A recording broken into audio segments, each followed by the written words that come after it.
Episode 2 की शुरुआत होती है आर्थर को दिखाते हुए। आर्थर पहले से बड़ा हो गया है और उसके फादर उसको ट्रेनिंग करने के लिए वही ग्लव्स देते हैं जो कि वही यूज़ करते हैं। इतने में ही आर्थर मना कर देता है और बोलता है कि मैं लकड़ी की तलवार से ही ट्रेनिंग करूँगा।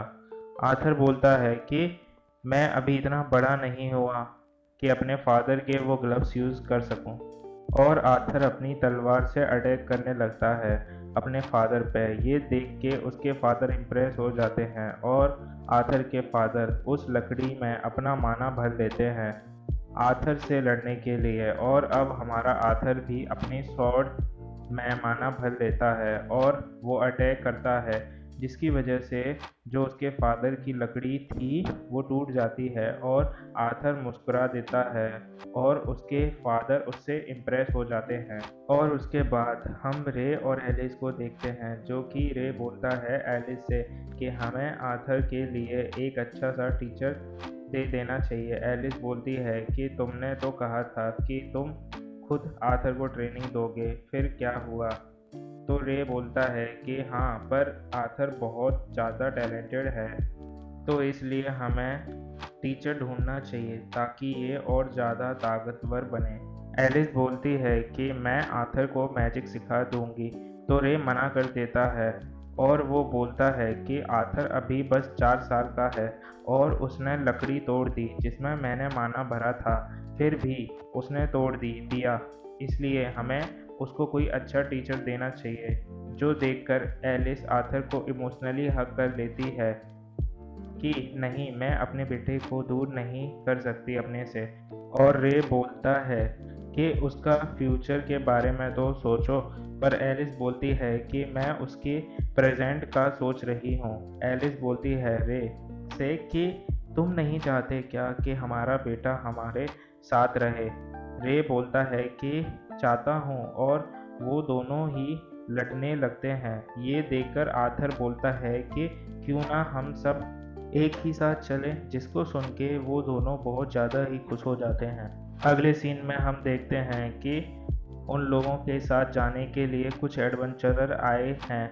आर्थर सबको इंट्रोडक्शन देता है और उसके बाद सभी एक एक करके इंट्रोडक्शन देते हैं। पहला टीम का लीडर जिसका नाम एडम है, दूसरी लड़की जिसका नाम एंजेला है और वो आर्थर को अपनी गोदी में उठाकर हग कर लेती है, जिसकी वजह से आर्थर का दम घुटने लगता है और एक बंदा उसको छुड़ा देता है और उसका नाम डडेन होता है। और उसके बाद हम तीसरी लड़की का नाम जानते हैं जिसका नाम जैस्मिन होता है। वो आर्थर को हाय बोलती है। उसके बाद वो सभी टाउन के लिए निकल जाते हैं एक घोड़ा गाड़ी में। आर्थर बोलता है कि यहाँ के ट्रांसपोर्ट वो बहुत ज़्यादा ही सिंपल हैं। मेरे पहले की लाइफ में तो उड़ने वाली कार्स होती थी। अगले सीन में हम देखते हैं कि ये सभी कहीं रेस्ट के लिए रुके होते हैं और इतने में ही कुछ वुल्फ मॉन्स्टर आ जाते हैं हमला करने के लिए। और हम देखते हैं कि जितने भी एडवेंचरर थे वो उन सारे वुल्फ को बहुत ही ईजिली ख़त्म कर देते हैं। ये देखकर आर्थर बोलता है कि ये लोग बहुत ज़्यादा ही ताकतवर हैं, मेरे को भी जल्द ही इनके जैसा ताकतवर बनना होगा। अगले सीन में हम देखते हैं कि रात हो गई है, सभी लोग बैठ के खाना खा रहे होते हैं और इतने में ही एलिस की नज़र जाती है रे पर, जिसके चोट लग गई होती है। और इतने में ही सारे एडवेंचरर पास आ जाते हैं और बोलते हैं कि अभी हील करो। एलिस हील करने लगती है। अब आर्थर बताने लगता है कि मेरी मॉम है, वो एक स्पेशल टाइप की मैजिशियन है जिसे एमेटर कहा जाता है। ये स्किल काफ़ी ज़्यादा कीमती है और रेयर है, जिसकी वजह से मेरे पेरेंट्स सिटी से दूर रहते हैं। और एलिस रे को ठीक कर देती है। उसके बाद एडम रे से बोलता है कि मेरे को एक्सरसाइज करना है, इसलिए मैं आर्थर के साथ ट्रेनिंग करना चाहता हूँ। उसके बाद रे हाँ कर देता है और हम एडम और आर्थर की ट्रेनिंग देखते हैं, जिसमें एडम अपने भाले के ऊपर एक कपड़ा बांध देता है ताकि आर्थर को चोट ना लगे। और उसके बाद एडम अपने वेपन पर माना भर लेता है। उसके बाद हमारा आर्थर भी अपने स्वॉर्ड में माना भर लेता है और पैर में भी। जिसकी वजह से आर्थर की स्पीड बहुत ज़्यादा ही तेज़ हो जाती है और आर्थर एडम के पीछे आ जाता है और आर्थर का पैर फिसल जाता है और जिसको देख के एडम उस पर अटैक कर देता है, जिसकी वजह से एक काफ़ी ज़्यादा बड़ी सोनिक वेव्स निकलती हैं और आर्थर आसमान में उड़ जाता है और आर्थर सोचता है कि मेरी बॉडी बहुत ज़्यादा ही हल्की है और आर्थर नीचे गिरने लगता है। तभी एंजेला अपनी पावर का यूज़ करके आर्थर को नीचे आराम से रख देती है। बाकी लोग एडम से बोलने लगते हैं कि तुम एक बच्चे पर अपनी पावर का यूज़ कैसे कर सकते हो, अगर उसको चोट लग जाती तो। और एडम बोलता है कि आर्थर तो एक वॉरियर की तरह था और एडम रे को बोलता है कि तुम अपने बेटे को कौन सी ट्रेनिंग देते हो, तो रे बोलता है कि कोई भी नहीं। उसके बाद जैस्मिन आर्थर के पास आती है और बोलती है कि तुमने अपने पैर में माना कैसे भरी, और जैस्मिन के फेस को देखकर आर्थर को लगता है कि इसका आंसर देना ही पड़ेगा, तो आर्थर उसको बता देता है। अगले सीन में हम देखते हैं कि वो लोग अपनी जर्नी स्टार्ट करते हैं और आर्थर सभी लोगों से बहुत कुछ सीखता है और वो जैस्मिन को दिखाता है कि तेज कैसे दौड़ते हैं और जैस्मिन भी सीख जाती है उस ताकत को। अगले सीन में हम देखते हैं कि वो लोग अपनी जर्नी स्टार्ट करते हैं और इतने में ही उनका कैरेज रुक जाता है। तभी उधर कुछ लुटेरे आ जाते हैं जो कि उनके तीर मार के रोक देते हैं। वो तीर से हमला करते हैं। एंजेला अपनी पावर से उनको रोक देती है। उसके बाद हमें उन लुटेरों का सरदार दिखाया जाता है और वो बोलता है कि लड़कियों को और बच्चों को जिंदा पकड़ना है, सबको मार देना है। उसके बाद वो लुटेरे अटैक करने को आते हैं।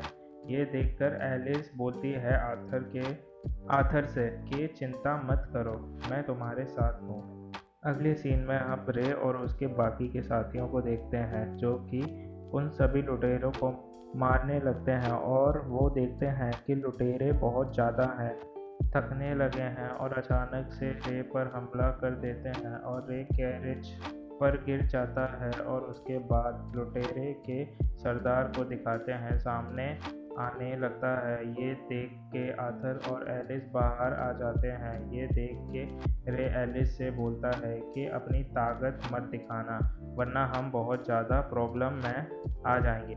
उसके बाद रे आर्थर से बोलता है कि अपने मॉम को लेके यहाँ से चले जाओ। उसके बाद आर्थर बोलता है कि मैं पावरफुल हूँ, मैं भी लड़ सकता हूँ। उसके बाद रे बोलता है कि नहीं, अपनी ताकत का यूज़ अपनी मॉम को प्रोटेक्ट करने के लिए यूज़ करो, क्योंकि इस समय पर तुम्हारी मॉम प्रेग्नेंट हैं। जिसको सुनकर आर्थर बहुत ज़्यादा ही शॉक्ड हो जाता है। उसके बाद आर्थर को समझ आता है कि उसकी मॉम की तबीयत खराब क्यों थी। उसके बाद रे आर्थर से बोलता है कि अपनी मॉम का ख्याल रखना, तुम बड़े भाई जो बनने वाले हो। उसके बाद आर्थर अपने मॉम को लेके जा रहा होता है। ये देखकर लुटेरे का सरदार उनको सामने आ रहा होता है। इतने में ही रे उस पर अटैक कर देता है और रोक देता है और बोलता है कि मैं तुम्हें उनके पीछे नहीं जाने दूंगा। उसके बाद हम देखते हैं कि कुछ लुटेरे आर्थर का रास्ता रोक लेते हैं और इतने में ही एडम और जैस्मिन उनको ख़त्म कर देते हैं। उसके बाद आर्थर भागने लगता है। उसके बाद आर्थर बोलता है कि मैं वो इंसान हूँ जो लोगों को मार देता था, उनसे सब कुछ छीन लेता हूँ और आज मैं भाग रहा हूँ अपनी चीज़ बचाने के लिए। और उसके बाद आर्थर भाग रहा होता है। तभी उनको एक मैजिशियन देख लेता है और वो उन पर अटैक करता है, पर आर्थर अपनी मॉम को साइड में कर देता है और वो अटैक आर्थर को लग जाता है, जिसकी वजह से आर्थर नीचे खाई में गिरने लगता है और वो अपने पास से एक डैगर निकालता है और उस मैजिशियन में मारता है और बोलता है कि मैं गिरने से पहले तुम्हें मार के जाऊंगा। और बाकी के लोग आर्थर को बचाने की कोशिश करते हैं अपने मैजिक से, पर उनका मैजिक वहां तक पहुंच नहीं पाता और आर्थर नीचे गिरने लगता है। रोते हुए सोचता है कि मैंने तो कुछ गेन नहीं किया, मेरा दिल अब आखिरकार मेरे को पता चला है ये फीलिंग क्या है। मेरे पास लाइफ में जो बंदे मेरे से मांग रहे थे वो क्या मांग रहे थे। मुझे ये भी समझ आ रहा है कि मेरे पेरेंट्स क्यों रो रहे हैं। अपने आप को सेक्रीफाइस करने के लिए, अपनी फैमिली को बचाने के लिए, क्योंकि तुम्हारे अंदर डर तब आ जाता है जब आपको पता चले कि अब आप कभी भी अपने मनपसंद इंसान से, अपनी फैमिली से नहीं मिल पाओगे। और आर्थर नीचे गिर रहा होता है। वो बोलता है कि अरे हाँ, मैं तो एक बड़ा भाई बनने वाला था। नीचे गिर जाता है। सीज़न फर्स्ट का एपिसोड 2 यहीं पर ख़त्म होता है। अगर आपको ये एपिसोड अच्छा लगा है तो वीडियो को लाइक कर देना और कमेंट कर देना। मिलते हैं नेक्स्ट वीडियो में।